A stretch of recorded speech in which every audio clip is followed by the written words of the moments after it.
آپ خلیفہ ہارون کے دور میں اور دیگر عباسی خلفاء کے دور میں بغداد کے چیف جسٹس رہے، قاضی القضات رہے، اور اتنے خوبصورت تھے، توجہ چاہتا ہوں، اتنے خوبصورت تھے، اتنے حسین تھے. جب امام اعظم ابو حنیفہ کے پاس پڑھنے کے لیے آئے نا، آپ نے فرمایا اس بچے کو میرے سامنے پردے کے بغیر نہ بٹھایا جائے. اللہ، اس بچے کو پردے کے ساتھ میرے سامنے بٹھایا جائے، درمیان میں ایک پردہ حائل کیا جائے. آپ پردہ حائل کر کے امام محمد کو سبق پڑھایا کرتے تھے. کتنے تقوی والے لوگ تھے، کتنے پرہیزگاری والے لوگ تھے. اللہ اکبر. آپ اتنے خوبصورت تھے، اتنے خوبصورت تھے کہ آپ چہرے پہ نا نقاب رکھا کرتے تھے، آپ کے چہرے کی جھال برداشت نہیں کی جاتی تھی، اتنے خوبصورت تھے. ایک دن اچانک ایک بندہ بغداد کی گلی میں آیا، اس نے کہا لوگو تیار ہو جاؤ، امام محمد کی سواری آ رہی ہے. ذرا پیار سے بول دے سبحان اللہ. جتنے بھی مسلمان تھے نا، چونکہ بازار میں مسلم بھی تھے، کافر بھی تھے، کرسچن بھی تھے، یہودی بھی تھے، مسلمانوں نے فوراً دکانوں کے شٹل نیچے کیے اور سڑک کے دائیں بائیں ہاتھ باندھ کے کھڑے ہو گئے امام محمد کے استقبال کے لیے. لیکن جب کافروں نے دیکھا نا، عیسائیوں نے دیکھا، یہودیوں نے دیکھا، انہوں نے کہا چلو ہم بھی دکانیں بند کر کے امام محمد کا دیدار کرتے ہیں اور ان کی ریسیپشن اور استقبال کرتے ہیں. سارے مسلم بھی اور نان مسلمز بھی، کافر بھی، وہ سڑک کے کناروں پہ کھڑے ہو گئے اور سب نے ٹکٹکی لگا لی کہ امام محمد آئیں اور ہم ان کا دیدار کریں. اس دن امام محمد کے چہرے پہ نقاب نہیں تھا، آپ کا چہرہ نقاب کے بغیر تھا.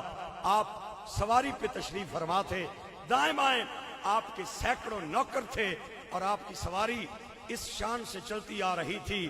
میں دکھاتا ہوں تاریخ کی کتابوں سے کہ جیسے ہی عیسائیوں اور یہودیوں کی نظر پڑی امام محمد پہ، انہوں نے کلمہ پڑھنا شروع کر دیا. جو دیکھتا جائے امام محمد کو دیکھتا جائے، کلمہ پڑھتا جائے. مسلمان عیسائیوں کے قریب آئے، یہودیوں کے پاس آئے، انہوں نے کہا آپ کے مسلمان ہونے کی ہمیں بڑی خوشی ہے، اللہ آپ کا ایمان قبول فرمائے، لیکن ایک بات ہماری سمجھ سے بالاتر ہے کہ امام محمد نے کوئی درس نہیں دیا، امام محمد نے اسلام کی تبلیغ نہیں کی، امام محمد نے آپ کو کلمے کی دعوت نہیں دی. ہمیں یہ بات سمجھ نہیں آئی، آپ نے جو ہی دیدار کیا امام محمد کا تو کلمہ پڑھنا شروع کر دیا. ہم اس کی وجہ جاننا چاہتے ہیں. عیسائیوں یہودیوں نے جواب دیا آپ کے امام نے ایمان کی دعوت نہیں دی، کلمے کی دعوت نہیں دی، اسلام پہ واز نہیں کیا، ہم نے صرف دیدار کر کے کلمہ پڑھ لیا. مسلمانوں نے کہا یہی بات تو پوچھنا چاہتے ہیں، دیدار کر کے آپ نے کیسے اسلام قبول کیا؟ یہودیوں عیسائیوں نے کہا کہ جب ہم نے آپ کے امام کو دیکھا ہمارے دل نے گواہی نہیں.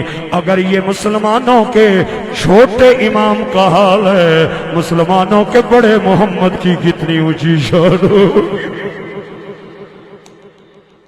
یہ شان خدمت گاروں کی، مل کے کہیں یہ شان خدمت گاروں کی، مل کے بولیں یہ شان خدمت گار.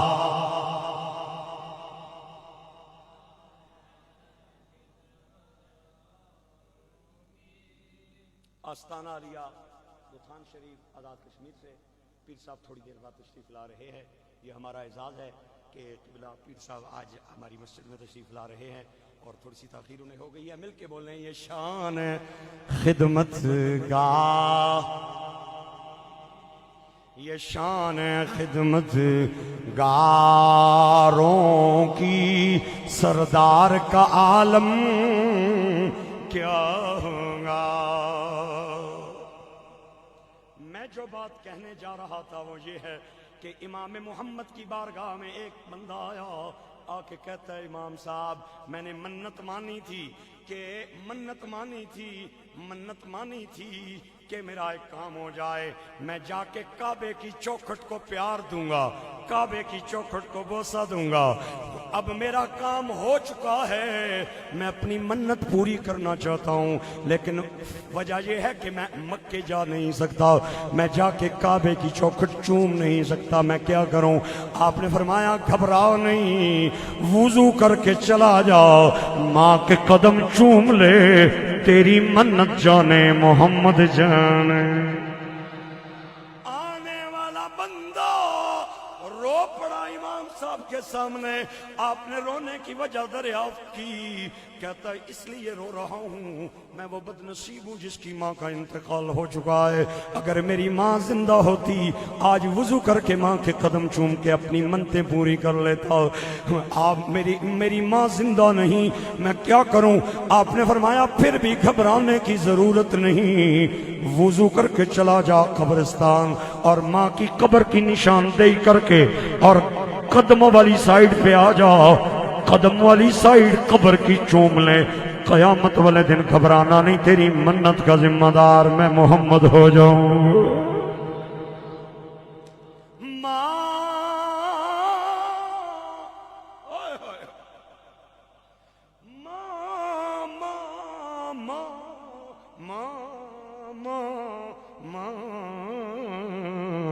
ورگا غم خار نہ کوئی تے جانے کون حقیقت ماں دی، او ہر ایک شے بازاروں لبھنی پر نہیں ملدی شفقت ماں۔